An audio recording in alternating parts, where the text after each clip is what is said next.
Bonjour, bonjour à tous et bienvenue dans notre dernière session de 15 minutes de grâce et de vérité avec le pasteur Fabien Larrubarbe. Cela a été un plaisir de pouvoir entendre l'évangile et de pouvoir être encouragé par ce frère. Et nous savons que le Seigneur a d'autres choses en réserve pour nous. Mais pour l'instant, allons adorer le Seigneur avant d'entendre la parole de Dieu.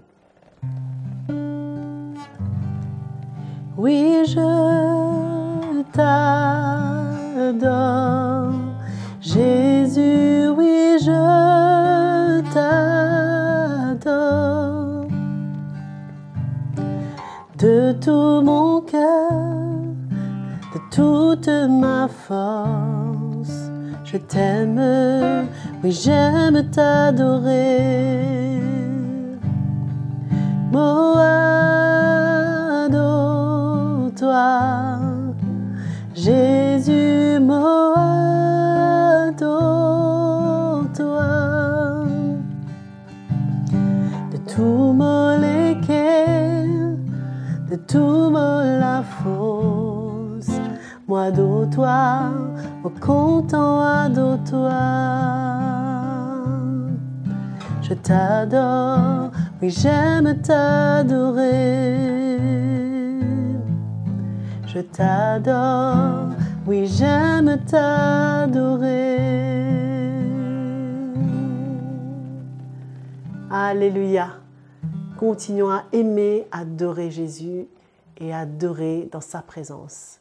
Nous allons entendre la parole de Dieu avec le pasteur Fabien Larrubarbe.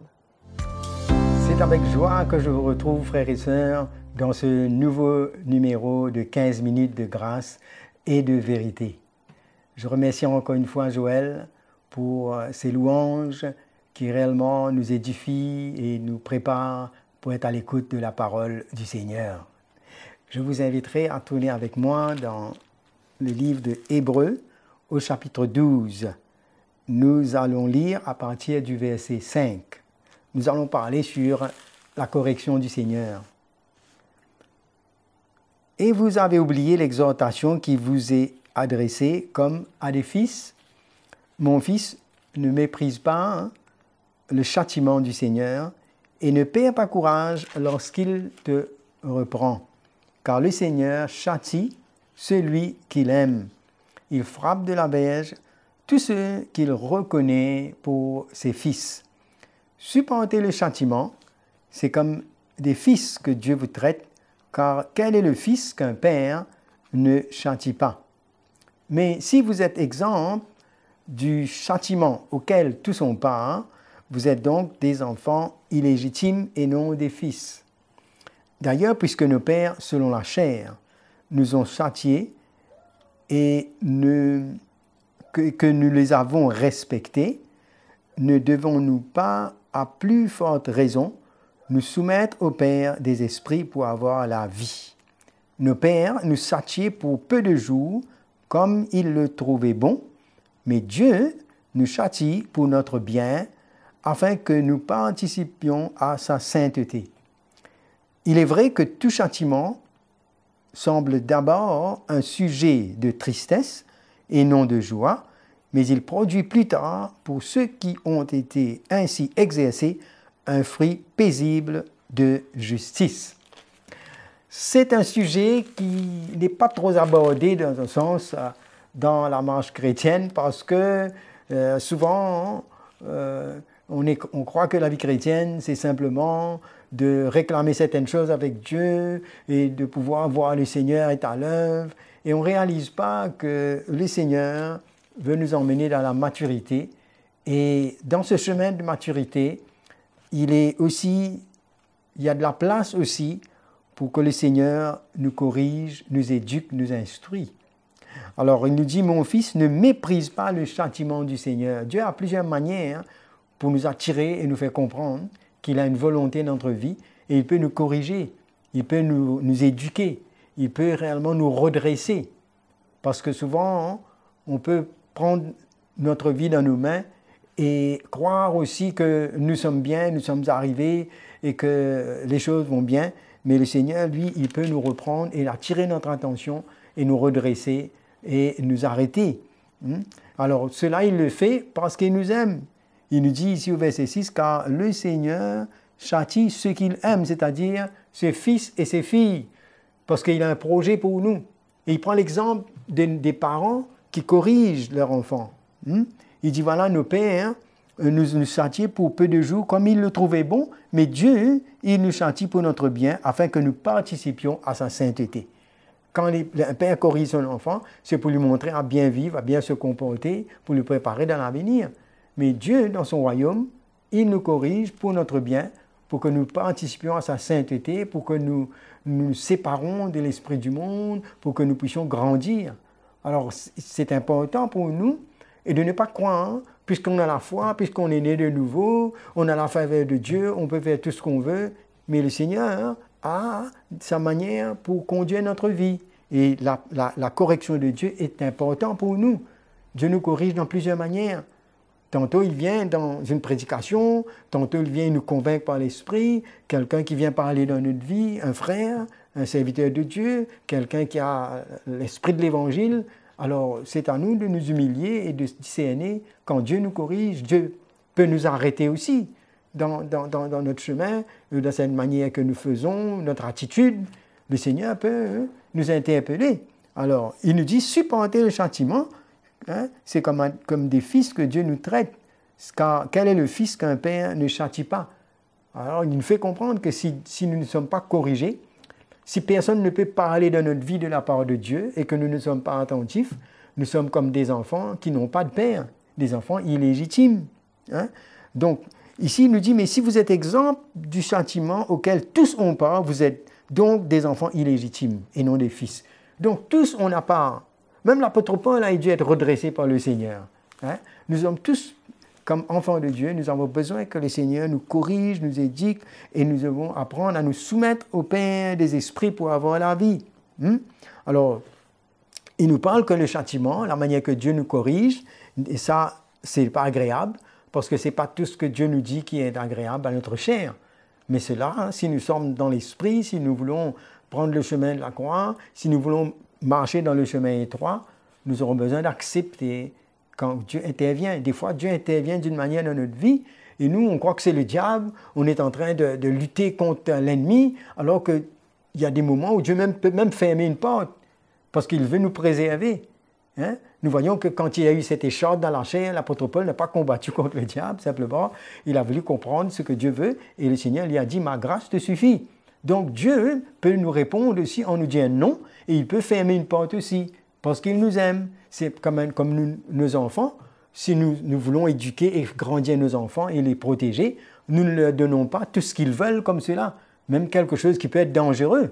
Nous devons savoir s'ils sont mûrs pour avoir certaines choses. Donc, de la même manière, Dieu nous corrige, Dieu dirige notre vie et nous discipline.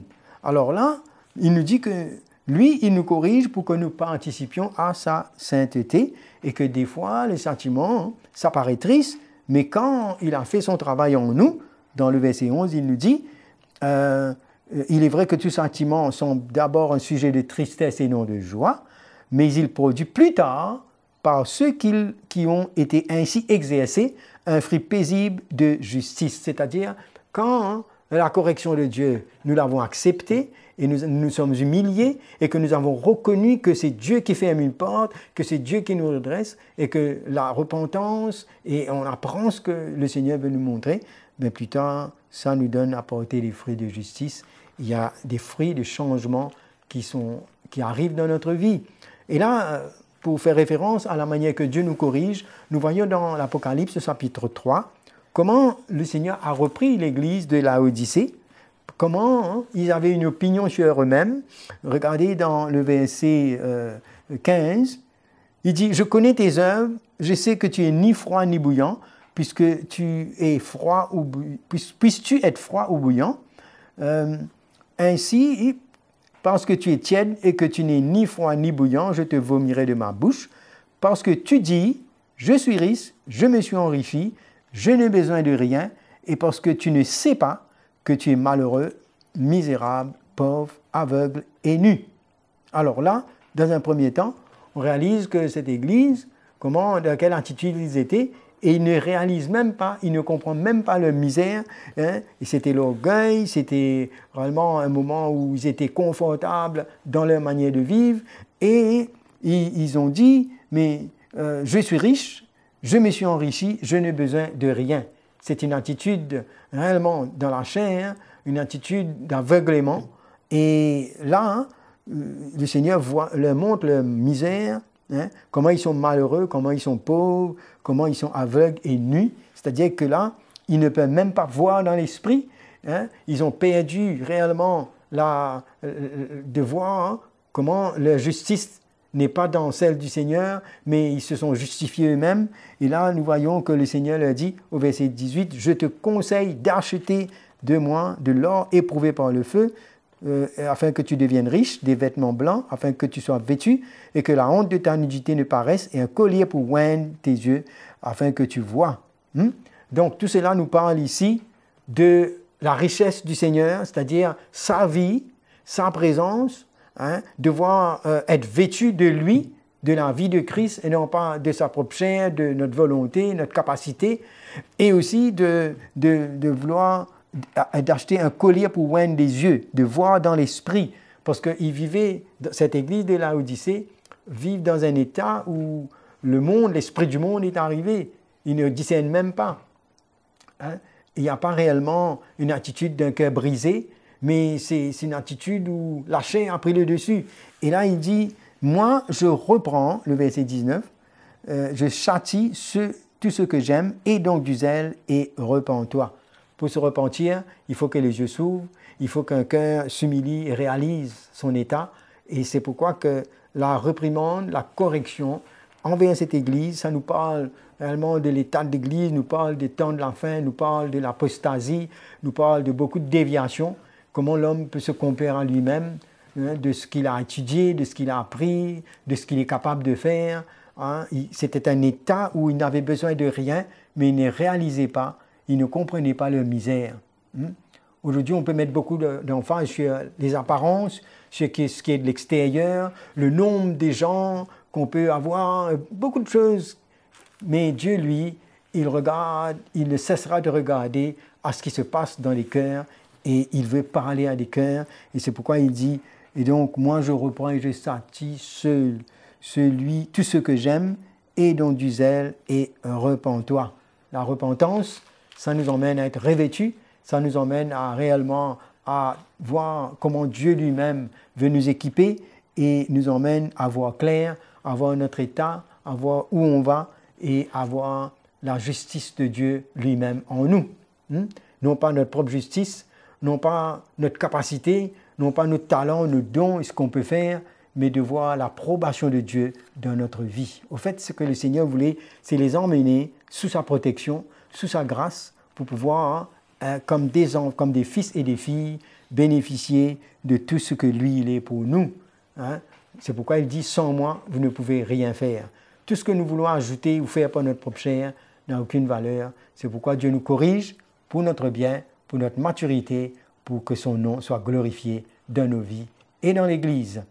Voilà, nous sommes arrivés à la fin de cette session et de cette série. J'étais vraiment béni d'être avec vous. Je vous remercie d'avoir suivi. Je remercie aussi Joël pour toutes les chansons de louange que nous avons eues. Je suis vraiment béni d'avoir passé ce moment avec vous et merci d'avoir suivi. Que le Seigneur vous bénisse et vous encourage dans votre marche avec le Seigneur, dans votre service, à la gloire du Seigneur. Que Dieu vous bénisse. À la prochaine fois. Voilà, c'était la fin de notre dernière session de 15 minutes de grâce et de vérité avec le pasteur Fabien Larrubarbe qui nous a encouragés, qui nous a édifiés. Et c'est vrai que l'Évangile construit nos cœurs, c'est tellement merveilleux et c'est une grâce. Alors continuez à nous abonner à la chaîne YouTube de CTMI et n'oubliez pas, vous avez aussi l'adresse qui est affichée à l'écran si vous avez des encouragements, des témoignages et des questions, n'hésitez pas. Nous sommes là et nous continuons le chemin ensemble et que Dieu vous bénisse. À très bientôt, je l'espère.